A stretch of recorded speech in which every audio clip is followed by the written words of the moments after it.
मैं जागौर जगाओ से राजबोध। आइए श्रद्धेय बनते डॉक्टर कर्णाशील राहुल जी से बात करते हैं। आज जो जयपुर में कार्यक्रम हुआ है उसके बारे में कि वो राजस्थान में कैसे परिवर्तन ला सकता है और उनका क्या उद्देश्य है। आज जो कार्यक्रम हुआ है ये धम्म प्रशिक्षण का था। जो लोग बुद्ध की शरण में आ रहे हैं, बाबा साहब के अनुयायी बन करके लोगों के कल्याण के लिए काम करना चाहते हैं, तो उनके लिए प्रशिक्षण था कि हम धम्म में आकर के कैसे धम्म का आचरण करें, कैसे अपना स्वभाव निर्मित करें और किस प्रकार से हम कुरीतियों से बाहर निकल करके और एक बौद्ध व्यवस्था निर्माण में काम कर सकते हैं। तो यहाँ आज न केवल जयपुर के बल्कि पूरे राजस्थान प्रदेश के भिन्न भिन्न क्षेत्रों से जो प्रतिनिधि के तौर पर लोग आए हैं, उन्होंने प्रशिक्षण लिया है। और दूसरा जो कार्यक्रम था वो ये था कि जो भी भिक्षु हैं, हम चाहते हैं कि वो सारे भिक्षु भारतीय चीवर पहने, उनके पास भारतीय पात्र भी हो। इस प्रकार से वो अपनी पहचान के साथ धम्म के साम्राज्य के लिए काम करना शुरू करें। तो मैं सभी भिक्षुओं को भी साधुवाद ज्ञापित करता हूं कि वो भी दूर दूर से आकर के इस ठंड के मौसम में इस कार्यक्रम का हिस्सा बने। और उन उपासक उपासिकाओं को भी साधुवाद ज्ञापित करता हूं जिन्होंने भिक्षुओं को चीवर पात्र देने के लिए दान दिया। तो आज सभी भिक्षुओं को चीवर और पात्र दान दिया गया है, इस आशय के साथ कि भिक्षु भारत का चीवर पहनेंगे और पात्र लेकर के अपनी पात्रता के लिए काम भी करेंगे। तो मैं इस आयोजन के लिए विशेष रूप से श्रद्धावान उपासक लक्ष्मी नारायण जी हैं, विनय बौद्ध जी और मितवर्धन बौद्ध जी और आप ओम प्रकाश जी, और मैं सभी के नाम नहीं जानता हूं, लेकिन सब ने मिलकर के जो प्रयास किया है, राजस्थान के सभी जो लोगों ने मिलकर के काम किया है, ये बहुत ही सराहनीय काम है। उन सब के लिए मैं साधुवाद ज्ञापित करता हूं और कामना करता हूं कि उनका ये प्रयास लगातार जारी रहे। इसी प्रकार से धम्म का प्रसार आगे बढ़ता रहे। बहुत बहुत साधुवाद जी। लक्ष्मी नारायण जी, आज जो आपके नेतृत्व में एक तरह से आप एक मैनेजमेंट के रूप में जो कार्यक्रम कराया है, वो किस प्रकार से आपने आयोजन किया और क्या उसका मकसद है, क्या लक्ष्य है आपका राजस्थान के लिए? आज जो जयपुर में राजस्थान की भूमि पर जो कार्यक्रम धम्म भूमि का हुआ है, ये श्रद्धेय बनते करुणाशील जी राहुल जी के नेतृत्व में हमने ये कार्यक्रम संपन्न किया है। इसका उद्देश्य जो है, मनुष्य दुखी क्यों है, इन कारणों को जानकर जो है धम्म को अपनाकर, धम्म को अपने जीवन में आचरण में उतारकर वो किस तरह अपने जीवन को सुखी बना सकता है, इस उद्देश्य के साथ ये कार्यक्रम रखा गया है। बनते जी ने इसके प्रशिक्षण भी दिया है कि मनुष्य जो है दुखी जो है, बहुत सारे खुद के कारण होते हैं जिनकी वजह से वो दुखी होता है, और यदि अपने धम्म के अनुसार आचरण करके अपना जीवन यापन करे तो निश्चित रूप से उसका जीवन सुखमय होगा और जो है वो सुखी से अपना जीवन यापन कर सकेगा। राजस्थान के लिए और आगे आपका क्या प्रोजेक्ट है धम्म भूमि का, किस तरह से आगे काम करेगा? हम ये सोचते हैं कि श्रद्धेय बनते करुणाशील जी राहुल के नेतृत्व में हम जो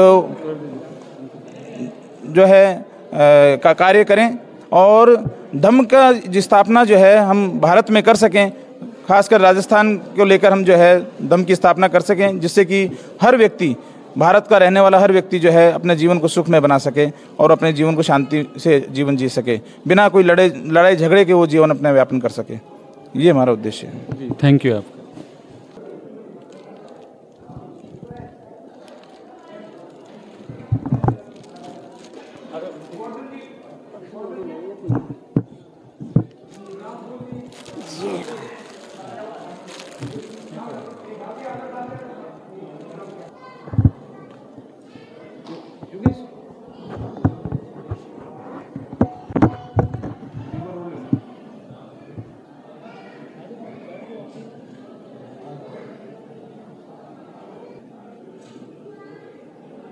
आज राजस्थान के अंदर सभी ज़िलों से, कोने कोनों से आकर के उपासक उपासिकाओं ने यहाँ पर राजस्थान के जितने भी बौद्ध भिक्षु थे उनके लिए भारत से निर्मित चीवर का चीवरदान किया।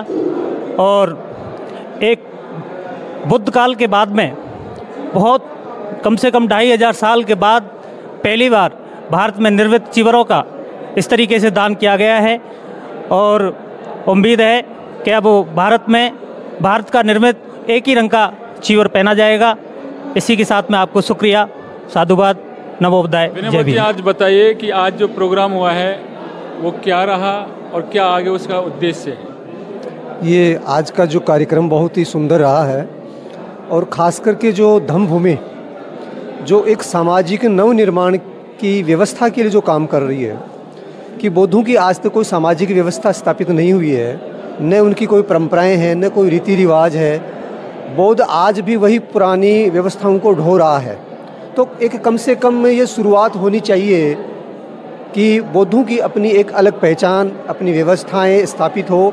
इसके लिए जो परम श्रद्धेय बनते डॉक्टर के राहुल साहब, राहुल जी जो कर रहे हैं व्यवस्था निर्माण के काम में, बहुत ही अच्छा एक काम है, जिससे हमारे आने वाली जो जनरेशन है, आने वाली जो पीढ़ियां हैं, वो अपने आप को ये गर्व महसूस करेंगे कि हमारे पूर्वजों ने हमारे लिए एक अलग पहचान की व्यवस्था स्थापित की है, जिससे हम अपने आप में गौरवान्वित महसूस करेंगे।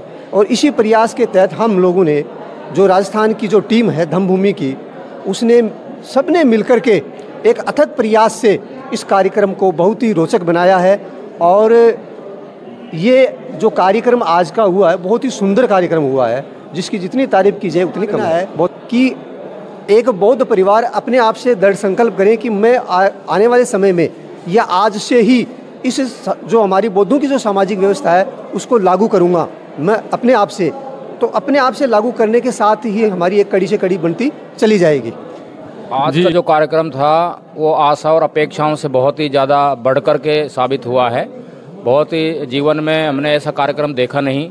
व्यवस्था परिवर्तन के बारे में जो डिटेल बनते जी ने बहुत अच्छे से समझाया, बिंदु वाइज समझाया है।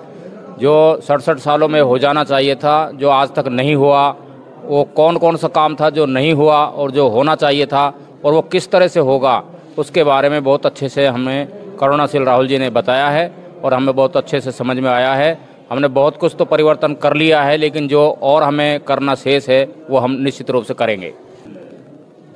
जी, करतार चंद बौद्ध जी, आप बताइए, ये कार्यक्रम है, ये कैसा लगा? ये जो आज का कार्यक्रम है, अपनी स्वयं की व्यवस्था बनाने के लिए हमें व्यवस्था परिवर्तन करना ही होगा। और आज जो बनते जी ने व्यवस्था परिवर्तन के बारे में जानकारी दी है वो बहुत ही उत्कर्षणीय है। तो अभी आपने देखा कि आज जयपुर में जो कितना भव्य कार्यक्रम किया गया, जो राजस्थान के सारे भिक्खु थे उनके लिए चीवरदान और पात्रदान दिए गए। तो आप इस प्रकार के आयोजन से देख सकते हैं कि भारत में और इसके साथ साथ राजस्थान में और राजस्थान के अन्य जिलों में किस तरह बुद्धिज्म का प्रचार प्रसार हो रहा है। ये हमारे सामने सारे भिक्खु हैं जिनको चीवरदान और पात्रदान दिया गया। तो आप इस प्रकार के प्रोग्राम आयोजित करते रहें और भारत को बौद्ध बनाने में अपनी भूमिका का निर्वहन करते रहें। इस प्रकार के प्रोग्राम आप जागो और जगाओ पर देखते रहें। हमारे चैनल को लाइक, सब्सक्राइब और ज्वाइन करें। Thank you. जय भीम, जय भारत।